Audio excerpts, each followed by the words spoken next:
At the age of 75, perhaps we no longer count the days that have passed. Instead, we begin to listen more closely to each breath. Each morning we wake up with a strange but honest feeling. Life is still flowing within us, gently but truly. No more daily hustle, no more rushed appointments. Life at this age is like a soft morning breeze, and yet it can sometimes be filled with a quiet loneliness.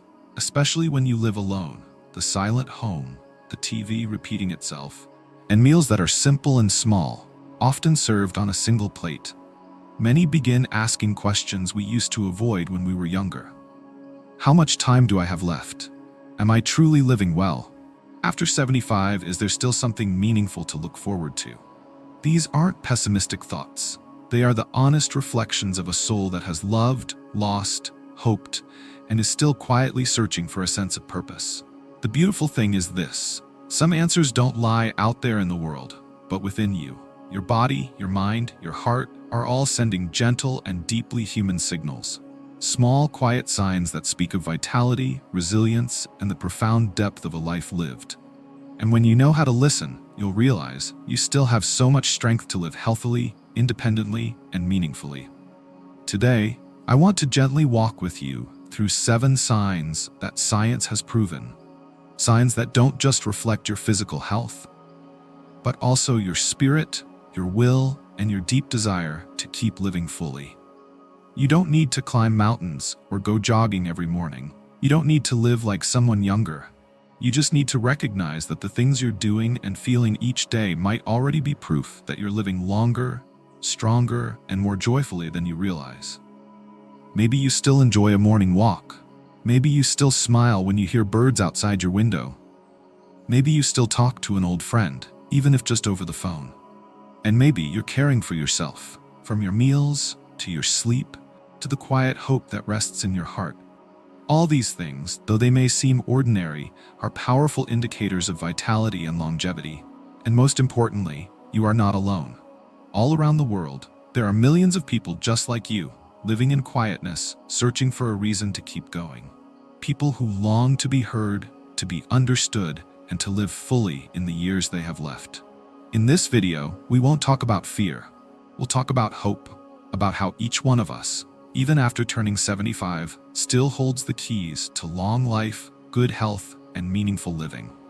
Each sign will be shared through familiar stories, everyday moments you might recognize in your own life. From how you walk, to how you sleep, to how you connect with others. These are not dry theories, but real feelings from people who have been where you are and who are still walking this path beside you. So give yourself a few quiet minutes. Sit down gently, as if you were chatting with an old friend. And after each part, you might smile to yourself and quietly think, I guess I'm still doing pretty well. I still remember that spring morning when I stepped outside to pick up the newspaper.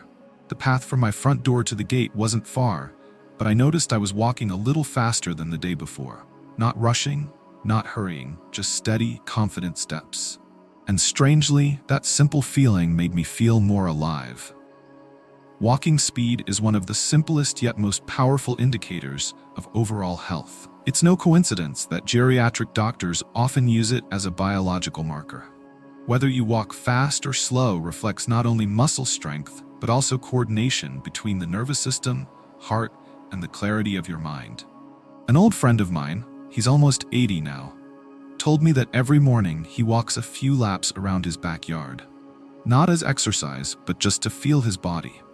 On days when he walks more slowly, he says something doesn't feel right, as if his body is quietly sending him a message, and he's usually right. After a few days of fatigue and heavy steps, he realized he was simply dehydrated and sleep-deprived. I believe that at this age, we no longer care about how fast we can run. What matters more is how steadily and confidently we can still walk. Our steps are the rhythm of life, the flow of our spirit, our body, and our hope. Walking speed is not just about how far you can go. It's the gentle whisper of life itself. Someone who walks slowly isn't necessarily weak, but someone who once walked briskly and now struggles to stay steady, that might be a sign that the body is tired or needs more care. Studies show that people over the age of 75 who maintain a steady walking pace tend to live longer, with fewer heart complications, strokes, or signs of dementia. That's because walking is a full-body stimulation for your heart, lungs, leg muscles, and even your brain. And the good news is, if your walking speed has slowed, you can still improve it. Start with tiny steps, truly just tiny steps, strolling around your living room, watering the plants in your yard, or walking for 5 minutes each morning. Don't worry about distance or speed. Instead, pour your love and attention into every step you take. Have you ever suddenly realized you could no longer open a jar like you used to? Or struggled to grip the steering wheel or carry a grocery bag from the store to your home? These small actions, though they may seem insignificant, are actually important indicators of our health and longevity after 75. They reflect our grip strength. I remember the first time I noticed my hands had weakened. I couldn't twist the cap off my water bottle like I usually did. That feeling surprised me. But I soon realized this wasn't just a physical change. It was a gentle reminder that my body was asking for more attention, more care. Medical research confirms that grip strength is closely linked to cardiovascular health, nervous system function, and overall mobility. A firm handshake doesn't just show friendliness, it also reflects vitality and strength from within. I once met an 82-year-old man at the local park. Each morning, he brought an old tennis ball, not to play, but to gently squeeze and exercise his hands. "This is how I keep my hands from giving up on me," he said with a smile. He still cooked for himself, tended his little garden, and occasionally fixed things around the house. Those small tasks made him feel independent, useful, and alive. Hand strength isn't just about muscle, it's about spirit. When you can still open your own door, pour your own water, or gently hold someone's hand, you are saying, "I'm still here. I can still do this." And if you've noticed your hands growing weaker, don't worry. That doesn't mean hope is lost. There are many simple ways to improve: squeezing a soft ball, using hand grips, gardening, washing dishes by hand, or even knitting. What matters is not how much you do, but that you keep doing a little every day.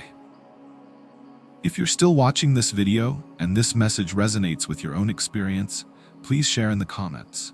Have you recently struggled with hand strength? What have you tried to improve it? Your story might be the encouragement someone else needs right now. Balance. It sounds simple, but it's actually a precious gift that aging can quietly take away. I once paused in the kitchen hallway because I felt a slight dizziness. Just 1 second. But it was enough to make me wonder, am I still steady inside myself? Our ability to balance reflects the coordination of our whole body, from the muscles in our legs and spine to our brain and inner ear. When you can still stand on one leg for a few seconds or turn around without wobbling, it means your nervous system and muscles are still working in harmony. I once knew a woman named Clara, now 79 years old. She once fell while trying to grab a towel from a high shelf. After that, she became hesitant, walked slowly, and always held on to the wall. But then she began practicing standing on one leg each morning while waiting for her coffee to brew. At first, just 3 seconds, then 5, then 10. Now she says, "I can stay balanced even while brushing my teeth." Practicing balance isn't just to prevent falls, it's to rebuild trust in yourself. When you know you can still stand tall, you'll be more willing to move forward. And at this age, what we often need most is not strength, but peace of mind that we can still handle the little things. You can start with simple exercises, standing on one foot, walking along a straight line, or trying gentle Tai Chi or yoga. Each movement not only makes the body more flexible, it calms the mind and brings back the feeling of control. If you've made it this far in the video, please leave a comment. Have you felt more nervous lately walking upstairs or turning around? Have you tried any balance exercises? Let's share, so we can all grow stronger, together, one day at a time. Maybe you've also found yourself lying in bed, staring at the ceiling, listening to the ticking clock and quietly wondering, why can't I sleep like I used to? When we were young, sleep arrived like a gentle wave. But now, it often feels like a half-closed door, sometimes slamming shut, other times opening only to lead nowhere. But sleep, more than just rest, is the time when the body heals, memory is strengthened, and the soul is soothed. Quality sleep is a sign that our nervous and hormonal systems are still functioning well. And according to studies, people over 75 who maintain regular sleep patterns have a lower risk of heart disease, dementia, and depression. I once spoke to Nancy, 77 years old, living alone in suburban Minnesota.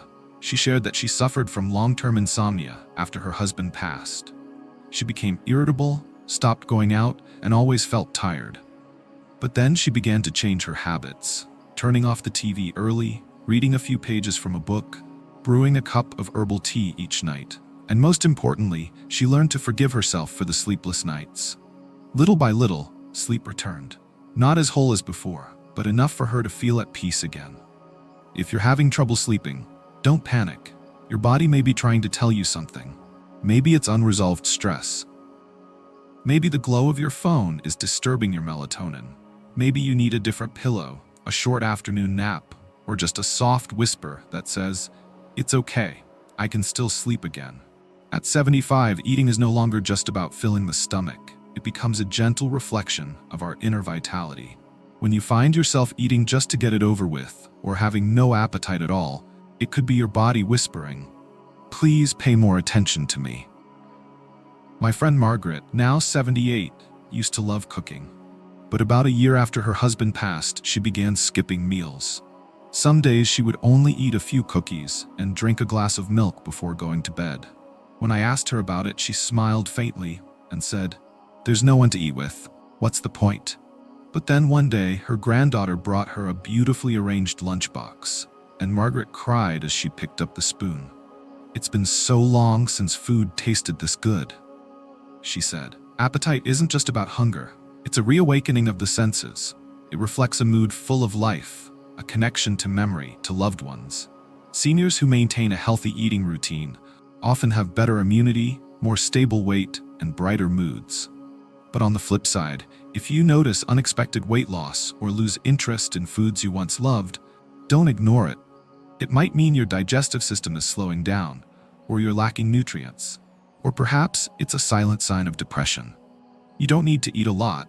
What matters is eating regularly and with care. A simple, balanced meal, a warm bowl of soup, a slice of fresh fruit. Each of these is medicine that helps life continue to flow within you. If eating has become boring, try to make small changes. Choose a favorite dish each week. Grow a few herbs by the window. Invite a friend for lunch, or simply play soft music while you eat. Those little gestures awaken that inner feeling. I am alive. I am nourishing myself. Aging is not always gentle. Losses, changes, long nights thinking about the future, they can all leave our minds feeling fragile. But it's precisely in those moments that your ability to manage stress becomes a quiet sign of deep inner strength. I'll never forget the story of Richard, 76. After retiring, he felt lost. Mornings without purpose made him feel like he'd been pushed aside. But instead of falling into sadness, he started journaling each day, sometimes just a few lines of emotions or a quote that made him reflect. He learned to breathe deeply, brew his tea slowly, and occasionally play light jazz. Bit by bit, he found calm again in the home that once felt too quiet. Stress isn't always bad. It means we still care. We still feel. But if not soothed, stress becomes a silent flame that burns both mental and physical health. Studies show that older adults who maintain a positive mindset, who know how to relax and see life through a lens of compassion, tend to live longer and healthier lives. The key is not to avoid stress at all costs, but to listen to it and transform it into something meaningful. Maybe it's a phone call with a loved one, a whispered prayer before bed, or an afternoon spent watching the clouds drift by the window, doing nothing at all. If you find yourself irritable, sad for days, or constantly restless, don't blame yourself. Instead, gently ask, "What do I need right now?" And you may be surprised to discover it might just be a hug, a nod of empathy, or even forgiveness from within. If you're still with us, share in the comments. What brings you the most pressure at this age? Do you have a small habit that helps ease your mind? Your story might just be a healing balm for someone else going through a heavy day. I still remember that afternoon when I called an old friend after nearly 2 years of silence. We talked for about 20 minutes, reminiscing, laughing out loud a few times. But after we hung up, I felt strangely light, like a small flame had been reignited, warm enough to carry me through a lonely week. After 75, some days feel endlessly long. A quiet noon, an empty chair at the dining table, a door that closes with no one saying goodbye. And in that silence, the most precious thing is simply the presence of someone else, even if it's just a message or someone calling your name. Science shows that people who maintain positive social connections after 75 live significantly longer. You don't need a large group of friends. Just one close companion, a kind neighbor, or a grandchild who calls regularly. That alone can make a profound difference in both physical and emotional well-being. I once met Ellen, 80 years old, living alone in Ohio. She told me, "I don't have much family, but I have a little church group. We text each other goodnight every week. Some I've never even met, but it still feels like we're part of each other's lives." Even the thinnest threads of connection are what tether us to life. They give us the feeling of being needed, being heard, being loved. When someone calls your name, even just once a week, you'll know you are not forgotten. If it's been a while since you've talked to someone, don't hesitate to reach out. Send a card, call an old friend, write a little note to a community group you follow. Don't wait for someone else to make the first move, because you could be the light someone else is waiting for. If you've made it this far, that means you're here with us. Tell us, is there someone you still talk to now and then? A recent moment you shared with family or friends that touched your heart? Leave a comment. It might just reach someone who's feeling alone today. If you've stayed with me until now, maybe you've realized something. Longevity isn't just a number. It's how you feel every moment, every little thing in life, and how you nurture those moments with tenderness. You may not be as strong as before, but if you still feel joy when sunlight streams through your window, if you still smile at a message you read, if you still look forward to something, anything, tomorrow, then you are truly alive. An elderly woman once told me, "I don't know how many more days I'll live, but every morning I wake up, I thank life for giving me one more day to love myself."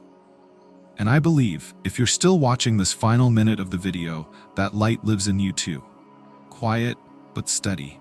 Each sign you've just heard isn't just a reminder, it's a confirmation. You are still full of value. You can still live many beautiful, meaningful years, starting today. If something in this video touched your heart, leave a comment. Tell us one small thing you want to start doing again for yourself.